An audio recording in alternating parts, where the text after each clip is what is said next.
So, what's the over-under on Saladin feeling like he has to compensate for something? What do you guys think?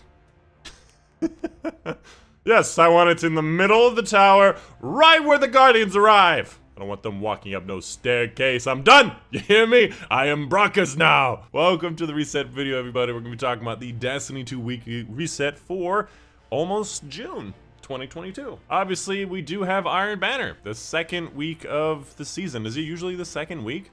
Feels a little bit early, but buddy, just because the Guardian Games is gone doesn't mean you can just roll up like this, but I guess you can. Moving on, let's go ahead and get into the regular weekly reset. First up, for the Nightfall Ordeal this week, it's going to be Insight Terminus. And that confuses me because I'm looking at Light GG and it says the Proving Ground. So I'm not totally sure what the Nightfall unique is. It says Silicon Aroma, but that could be incorrect. As far as 100k goes on Insight Terminus, Legend's probably your best bet. Oh, that's a new perk. Scorch-based perks or modifiers. Interesting. Your foes now apply Scorch to you. Ooh, that sounds actually kind of fun. The Vanguard Burn this week is going to be Solar Singe. The rotating Crucible playlist is going to be Showdown. And of course, we've got ourselves Iron Banner, which now has Iron Banner rank. If you did not know, there is an Iron Banner seal. You just have to go over to your Triumph section and you can actually unlock the Iron Banner seal. And there's a bunch of stuff that's retroactive. Let's go ahead and take a look at Lord Saladin's stuff. First and foremost, obviously, he has that quest that he does every single season, but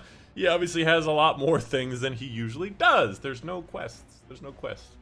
Maybe the quests unlock after completing the first part of that quest line. I'm not sure, but this is what he has right off the bat. And he has, obviously, a rank reward system. If you want to be able to get all these different weapons, you just rank up the rank. And Iron Engrams. That's kind of weird, but I guess that's where we're headed with it. Yeah, it seems like all of these focused ones are based on getting an Iron Engram, and then of course specifically focusing it. You might have to receive each one of these at least once. Yeah, unlock this in the collections to purchase, and then you can buy as many of them as you want, which is a good change because it allows you to get more of what you want and less of what you don't want. Ooh, Iron Reach, a perpetual for the peace bond? Interesting. Okay. Alright. Assault Iron Reach? Okay. Alright. That's fire, Saladin. That's fire. I just realized, where are the pinnacle rewards? Again, I imagine they're part of that quest, but I'm just not sure. And in case you're wondering, the current raid that's pinnacle reward this week is gonna be the Garden of Salvation. And, oh, there's a lot of things going here. It seems that there's every challenge going on all at once right now, which is weird. I guess this is the way they made it so you can finish the challenges without having to wait for the rotation.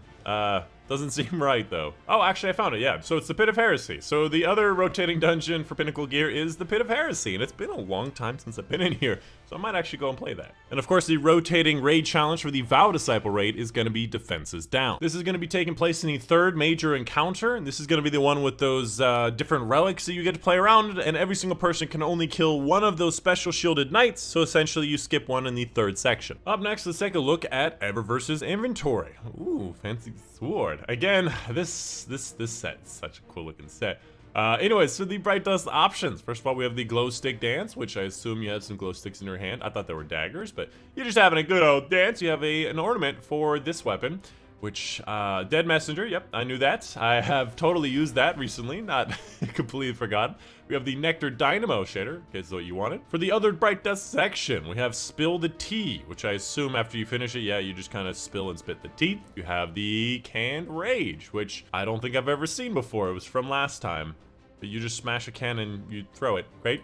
We have the Izanagi shell, if you want your ghost to look like the Izanagi's burden. We have an ornament for a new weapon. If you didn't know, this is the Fixed Odds, which is a new weapon from the Duality Dungeon. Obviously, returning weapon to Destiny 2. We have the, whatever this thing is, the Advancer, which, ooh, nice little electricity right down the middle. We have an ornament for this Outbreak Perfected. And of course, we have some ghost protection. We have some transmat effects.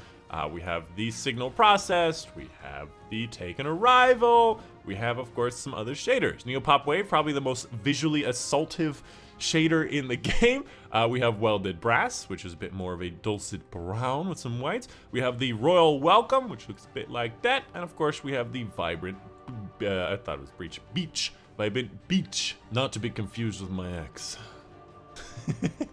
I don't know why I said that, it's not true. Obviously, this is week 2 of the current season, and we have a bunch of new seasonal quests, as well as obviously you can finish some of the other ones as well. Keeping in mind that some of them give you this figments of darkness that can help you unlock and level up your vendor in the hell. This first one's gonna be part of the quest line, the Bound in Sorrow 2, and defeat Cabal with precision blows. Open world chest in the Derelict Leviathan, which is usually the way that you can get the most opulent keys, by the way. Focus equipment at the Crown of Sorrows throughout the season. Defeat combatants with the Scythe and Leviathan, and defeat combatants with solar power weapons in the Sever activities. Completing moon stuff like patrols, bounties, public events, and lost sectors. Lost sector and legend are higher. Close range weapon kills like submachine guns, sidearms, shotguns, glaives, and swords on the moon. Banking modes, defeating blockers and guardians and gambit. Completing Iron Banner matches. And defeating Cabal in Vanguard playlists or strikes. I wonder what happens when I finish this quest. It's at 84%. I get a platinum medallion. Anybody else see the gunsmith with the Telesto? And he's like, hey, it's just a regular fusion rifle, Guardian. I'm like, put it down! You're gonna destroy us all! Anyways, gunsmith inventory. Taking a look at the weapons. I'm not excited, gotta be honest with you. First up, we have the spoiler alert, which, spoiler alert, lightweight frame. Not a big fan. Demolitionist is good, but the rest is kinda meh. Following that, we have the Perseus D, a 150 scout rifle. I'm not a fan of 150s, but stats for all plus 1 for all is always a fun thing to have, but this does have explosive payload as a possibility, and I would recommend that. We have the Pleiades Corrector, Outlaw Sympathetic Arsenal with some other stuff that's really not that good. We have Ogma PR6, Unrelenting Dragonfly. Again, not really what you're looking for some of these things. We have the Palindrome B with an auto-loading chain reaction, which chain reaction, and it has impact casing, and a reload masterwork, which is weird with auto-loading, but not a bad roll, but obviously you can shape it and get a much better roll. And finally, the Typhon GL5, which is unrelenting, 1 for all. And this does have explosive light here, and it does have spike grenade and velocity. Pretty close to being really good, but I think explosive light is just one of those you just can't go without. Hey, look, I got a Nutella. Is it a better Nutella? Ooh, not well, no. I like how they updated this season, so if you have one of those enhanced perks on your crafted weapon, it gives it like a gold border.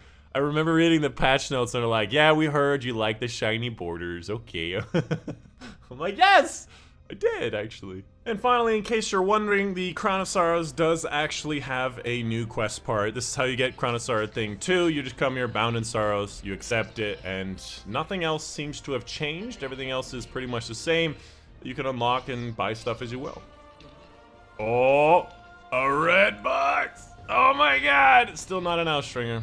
Still never gonna get an Outstringer. And of course, if you haven't seen it already, I do live stream right here on YouTube, so just stick around for that notification. Of course, all the times on screen right now. And of course, a big thank you to my patrons on Patreon. Specifically, a big thank you to Mom, Dad, Christian Thompson, Kellen, Oshuk, Jacob Burke, Monday, C. Barkman, Student Panther, Case Rag, and Father Sport on Patreon. My name's Dychronic, and I will see you guys on the next one.